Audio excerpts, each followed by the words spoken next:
Young tiger NTR Koratala Shiva కాంబినేషన్లో నటించిన దేవర cinema September 27న ప్రపంచవ్యాప్తంగా విడుదలకు సిద్ధమైంది.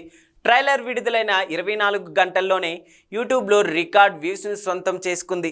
ఈ సినిమా సెన్సార్ ఫార్మాలిటీస్ని కూడా పూర్తయ్యాయి. ఇక ఈ చిత్రానికి యూఏ సర్టిఫికేట్ కూడా వచ్చేసింది. ఎన్టీఆర్ అభిమానులు ఎంతో ఆసక్తిగా దేవర ఫ్రీ రిలీజ్ ఈవెంట్ ఎప్పుడా అని ఎదురు చూస్తూ ఉన్నారు. ఇక ఆంధ్రప్రదేశ్లో ఫ్రీ రిలీజ్ ఈవెంట్ను నిర్వహించేందుకు చిత్ర బృందం ప్లాన్ చేసింది.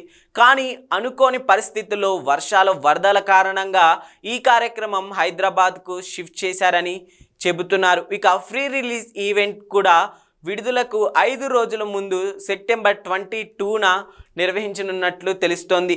ఈ కార్యక్రమంలో నటీనటులు సిబ్బంది అంతా పాల్గొంటారు. ఇక ఫ్రీ రిలీజ్ ఈవెంట్ కోసం రెండో ట్రైలర్ను సిద్ధం చేస్తున్నారు. తెలుగు రాష్ట్రాలలో ఈ cinema free release event 120 crores పైమాటే అని తెలుస్తోంది. ఇక భారీ హైప్తో వస్తున్న దేవర ఈ టార్గెట్ను వసూలు చేస్తుందా లేదా అని చూడాలి. ఇక పాజిటివ్ టాక్ ఉంటే ఇక బాక్స్ ఆఫీస్ వద్ద సునామీల వర్షం అనే చెప్పుకోవచ్చు.